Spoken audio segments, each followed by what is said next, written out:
where Max and 11 are celebrating their mini victory, but they're curious as to what the guys are going through, and luckily for them, 11 can do that. So she goes in that sunken place, and you've got Lucas and Mike is just repeatedly saying, I don't know what I did to deserve this. But then they get the idea of doing this with other people.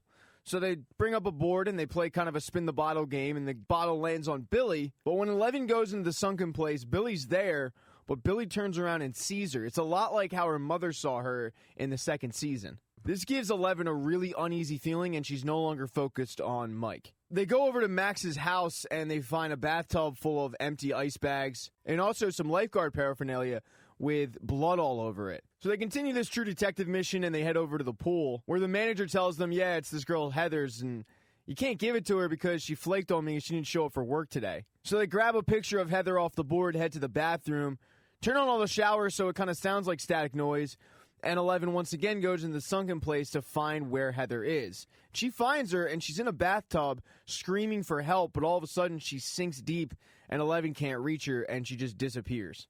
But we'll get back to them in a minute because Nancy's also dealing with an issue. She's not being respected at work. She ends up bringing the rat story to her boss in front of all of the other writers at the Post, and they completely laugh her off. Her boss tells her, look, next time you get a tip, do your job that you were hired for, give it to us, and we'll figure out if it's a story. But Nancy's not taking no for an answer. With a little convincing, she grabs Jonathan and heads back to the old woman's house, but no one's answering the door. Jonathan says, look, she might not be home, but Nancy goes, she's 80 years old and it's pouring rain out. Where else would she be?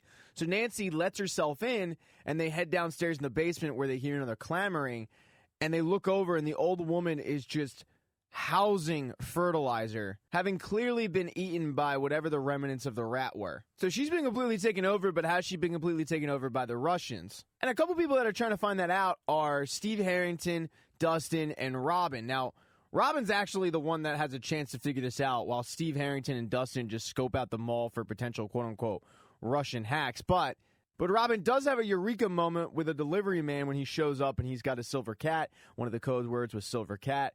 And she cracks the code that there are deliveries to certain stores in the mall that are linked with this Russian communication. So that night they head to the roof of the mall and they're scoping it out, and sure enough, like, there are guys with machine guns guarding the doors as deliveries get made. That's kind of weird for a mall situation. And on top of it, they're speaking Russian.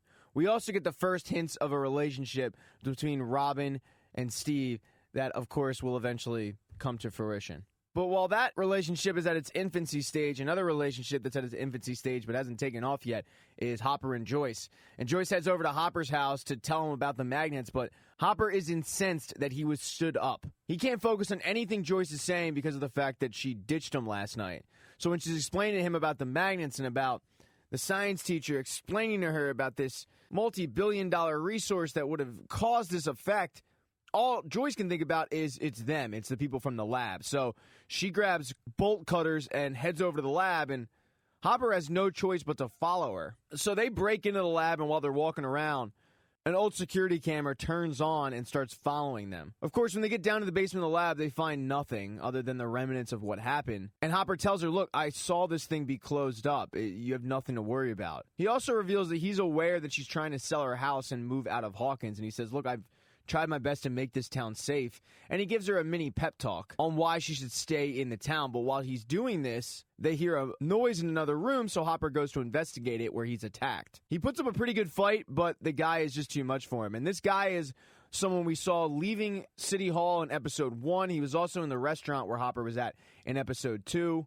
Not sure if he's following him or not, but he's definitely a pretty bad dude, and he doesn't leave Hopper dead, but he leaves him pretty messed up as he just takes off on his motorcycle. So it seems like this guy was tipped off by the security cameras. Now, 3 of the guys we haven't really brought up yet are Mike, Lucas, and Will. And Will is taking it upon himself to set up a game of Dungeons and Dragons, but neither Mike or Lucas really want to play because they were just dumped by their girlfriends. After repeatedly trying to get them involved in the campaign, he just loses it and says, you know what, I'm just going to go home.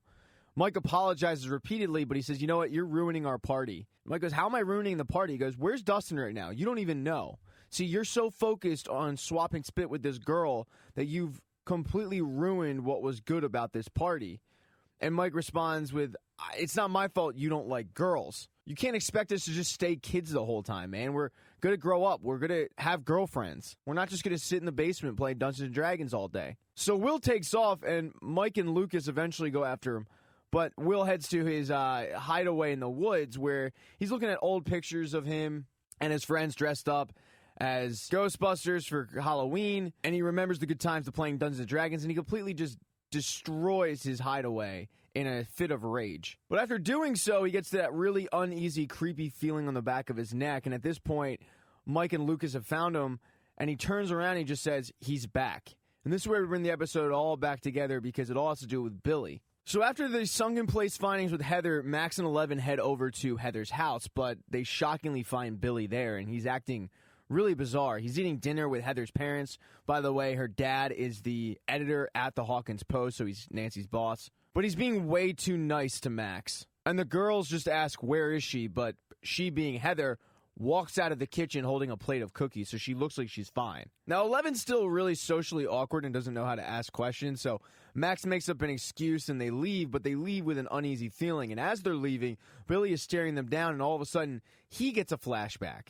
But it's, of course, not Billy. It's the Demogorgon getting a flashback of 11, realizing, oh shit, she's the one who stopped me from coming through the portal last season. After a while, though, he goes back to the dinner with Heather's parents, and Heather's mom ends up collapsing from a cookie that was clearly, like, roofied. And when the dad goes to check on her, Heather ends up smashing him with a wine bottle as Billy puts a chloroform rag around him. So Billy continues to grow this Demogorgon army, and at this point, you've got Heather, Heather's parents, and the old lady ready to take on Hawkins. Thank you guys so much for watching this video.